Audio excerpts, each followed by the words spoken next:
Hi everyone, అందరూ ఎలా ఉన్నారు? బాగున్నారా? నేను కూడా చాలా బాగున్నానండి. ఈరోజు మా అమ్మగారి రెసిపీ వచ్చేసి పాలక్ పన్నీర్. ఆహా, ఎంత టేస్టీగా ఉందండి, సూపర్గా ఉంది, యమ్మీగా మీకు నచ్చుతుంది. చూస్తుంటే నోరు ఊరిపోతుంది కదా. మరి ఈ పాలక్ పన్నీర్ మా అమ్మగారి స్టైల్ ఎలా ఉండబోతుందో వీడియో చూసేయండి. హాయ్ అండి, అందరికీ నమస్తే అండి. పాలక్ పన్నీరు నేను మసాలా కర్రీ చేస్తున్నా. ఎలా చేయాలో మీకు చూపిస్తా. పన్నీర్ అయితే కోసుకుంటున్నా, కడిగాను, 1/2 కిలో తీసుకున్నా.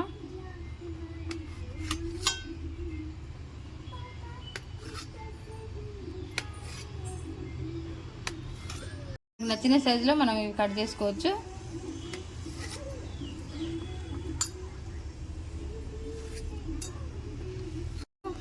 ఉల్లిగడ్డ, ఈ పాలకూర, టమాటా, ఈ 3 వేరువేరుగా గ్రైండ్ చేసుకొని వస్తా, మిక్సీలో వేసుకొని. నేను పాలక్ పన్నీర్ కోసం 1 గ్లాస్ పల్లీలు తీసుకున్నా, కొంచెం కొబ్బరి తీసుకొని 2 కలిపి ఫ్రై చేశాను. ఇప్పుడు ఇవి కూడా మిక్సీ చేస్తా, గ్రైండ్ చేస్తా. మీకు పాలక్ పన్నీర్ ఎలా చేయాలో చూపిస్తా అని చెప్పాను కదా. ఇప్పుడు అందులో కావాల్సినవి మొత్తం నేను గ్రైండ్ చేసుకున్నా. ఉల్లిగడ్డ ఒక 2-3 తీసుకున్నా, 1 కప్ అయింది, గ్రైండ్ చేసిన, మిక్సీ గిన్నెలు వేసుకున్నా. టమాటా కూడా గ్రైండ్ చేసుకున్నా. కొబ్బరి, పల్లీలు గ్రైండ్ చేసిన.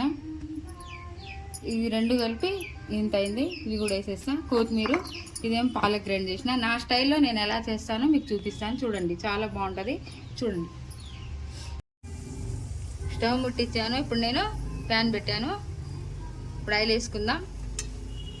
పన్నీర్ డీప్ ఫ్రై చేయాలి కదా.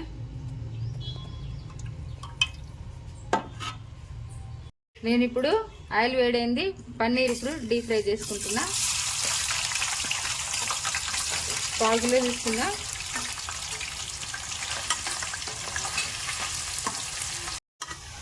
ఇప్పుడు ఇది పన్నీర్ మొత్తం గోల్డ్ కలర్ వచ్చేసాయి. నేనైతే ఇలా డీప్ ఫ్రై చేసుకుంటాను, ఎందుకంటే పచ్చిగా ఉంటే స్మెల్ వస్తుందని నేను ఇలా చేస్తాను. అయిపోయింది, తీస్తున్నా. ఇప్పుడు మనం ఏమేమి ఇంకా కావాలో వేసి కూర చేసేద్దాం, చూపిస్తాం మీ అందరికి.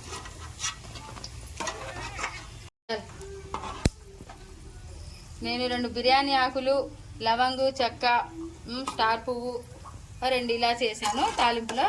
ఇప్పుడు మనం ఇందులో ఏమేమి వేయాలో వేస్తున్నా. 1 కప్పు ఉల్లిగడ్డ గ్రైండ్ చేసి పెట్టుకున్నా.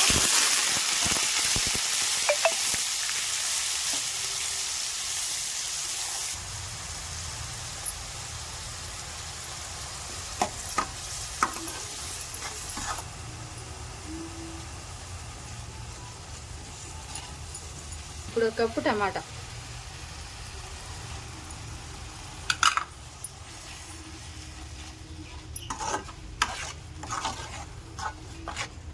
ఇప్పుడు పాలకూర గ్రైండ్ చేశాను.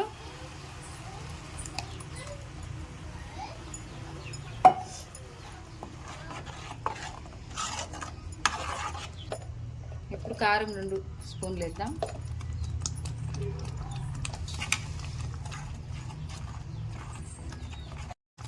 ఇప్పుడు నేను కొబ్బరి, పల్లీలు మిక్సీ గ్రైండ్ చేసి పెట్టాను కదా, అది కూడా ఇందులో వేసేస్తున్నా.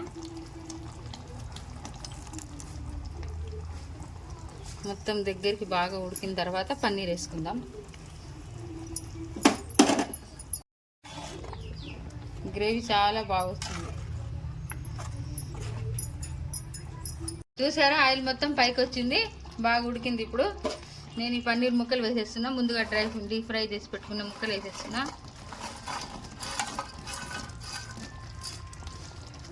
ఇప్పుడు మనం కలిపేసి కొత్తిమీర కూడా వేసుకుందాం. ఇంకొక 10 నిమిషాలు ఉడకనిచ్చి స్టవ్ కట్టేద్దాం. కొత్తిమీర,